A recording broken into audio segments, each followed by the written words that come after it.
Hey guys, this is Beck from Rise and Shine Actions, and this is going to be the second tutorial for the sky overlays. This one is going to be a little bit more complicated because we've got mountains. So I'm going to go ahead and resize this. In this tutorial, I'm actually going to be getting rid of the sky and the water. So I think we've got a pretty daunting task ahead of us. What I'm trying to do right now is to line up the sand line with the water line. I think I'm happy with that. I'm going to go ahead and drop the opacity just a little bit so I can kind of see where we're at. I'm happy with that, so I'm going to go ahead and click the check mark up here. Now I'm just going to turn this off, and we're going to use the magic wand tool to select the sky and the water. I'm holding down my shift key so that I can grab the rest of that.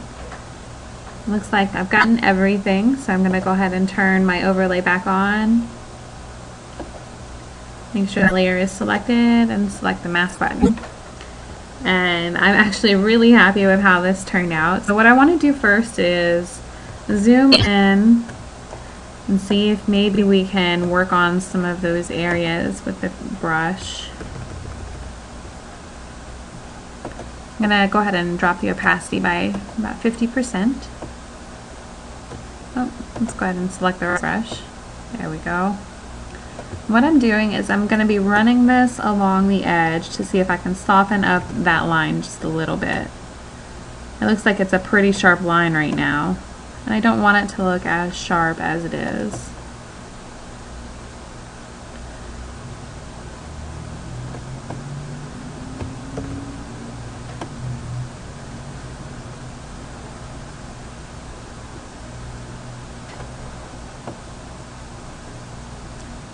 So whenever I'm done blending these two areas, I'm actually going to come back over here and I'm going to get rid of those palm fronds because I don't like them in my picture and it seems like they're coming out of nowhere, and that's really the last thing I want at this point. So let's go ahead and scroll on over and keep on going.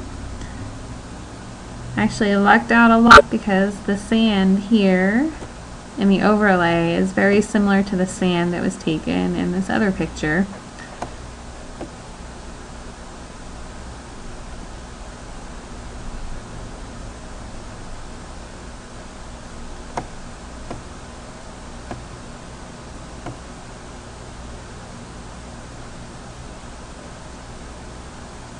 It actually turned out really nice over this way. I'm going to go over that, just one more little pass.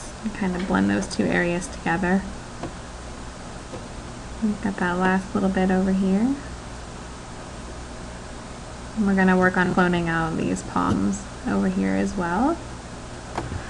So I'm going to go ahead and zoom out and take a look at how that looks. I think that for the most part I'm okay with how it looks. I've got a little bit of cloning to do over here and a big bit of cloning to do over here.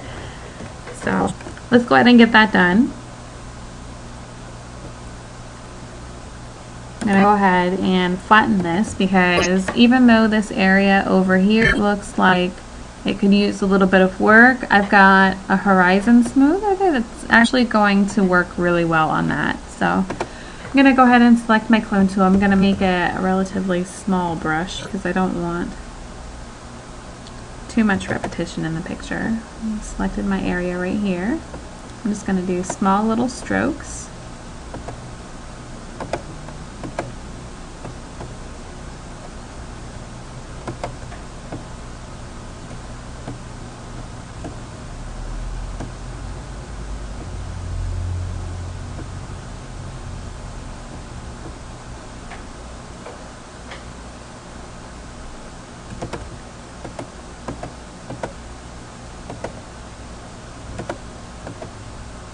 Okay, and I'm going to come at it from the other side. I'm going to use this rock right here.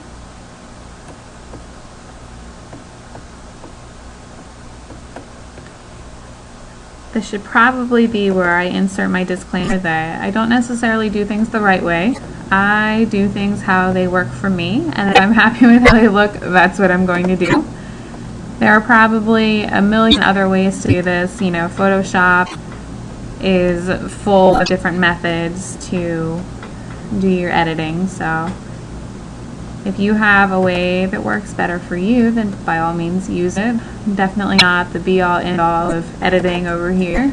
Just trying to help you guys out a little bit so you can see how somebody else does it.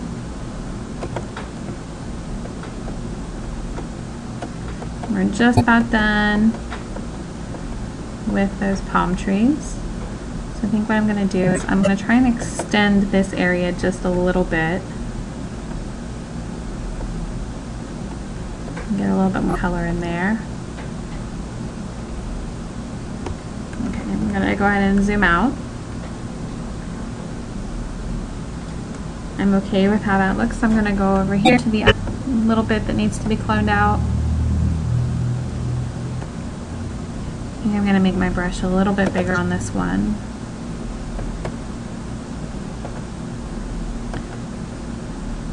I start off here at the edge because I want to be able to carry this all the way over to the edge and get rid of those fronds. Okay. Now I'm good with that, so what I'm going to do now is I'm actually going to use the horizon smoother. I'm going to run that action.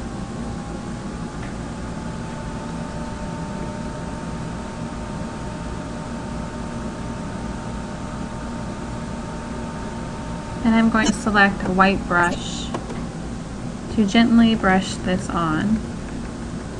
I have my opacity up here for the brush set at 50% right now, so I think I'm going to go ahead and use that. I'm going to do just a little bit on the overlay portion, with the majority of it actually hanging below on the original image. And I'm just going to brush it over just like this. It kind of softens everything up a little bit.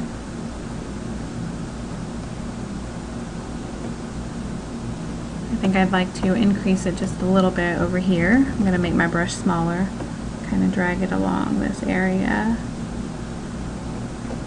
And now what I'm going to do is I'm going to get a really big brush. I'm going to drop this down to about 10% and kind of sweep it all over the entire area that I used for the overlay. This is a personal preference and not something that you're required to do, but I want it to look as if the entire image is a single image and not a composite. So I'm just going to blur out my background just a little bit.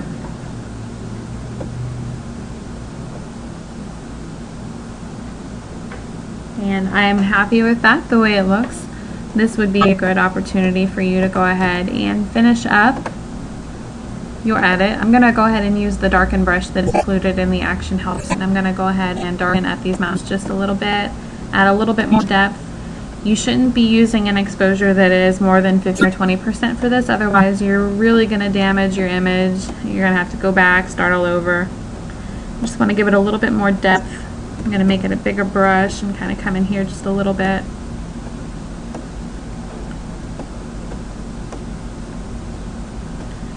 And I'm going to go ahead and merge my visible, and this would be the part where I use the cloning tool again to get rid of some of the dark spots in the sand.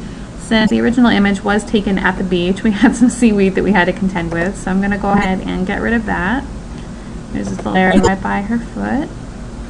And, you know, I'm not too concerned with the footprint over here. We know that those are footprints, so I'll go ahead and zoom out all the way, and the image is finished. If you'd like to add some additional actions to kind of tone the entire image, this is the point that you would do so. Thank you so much for watching, and I hope that you guys have learned something. If you guys have any questions, please feel free to contact me. Thanks!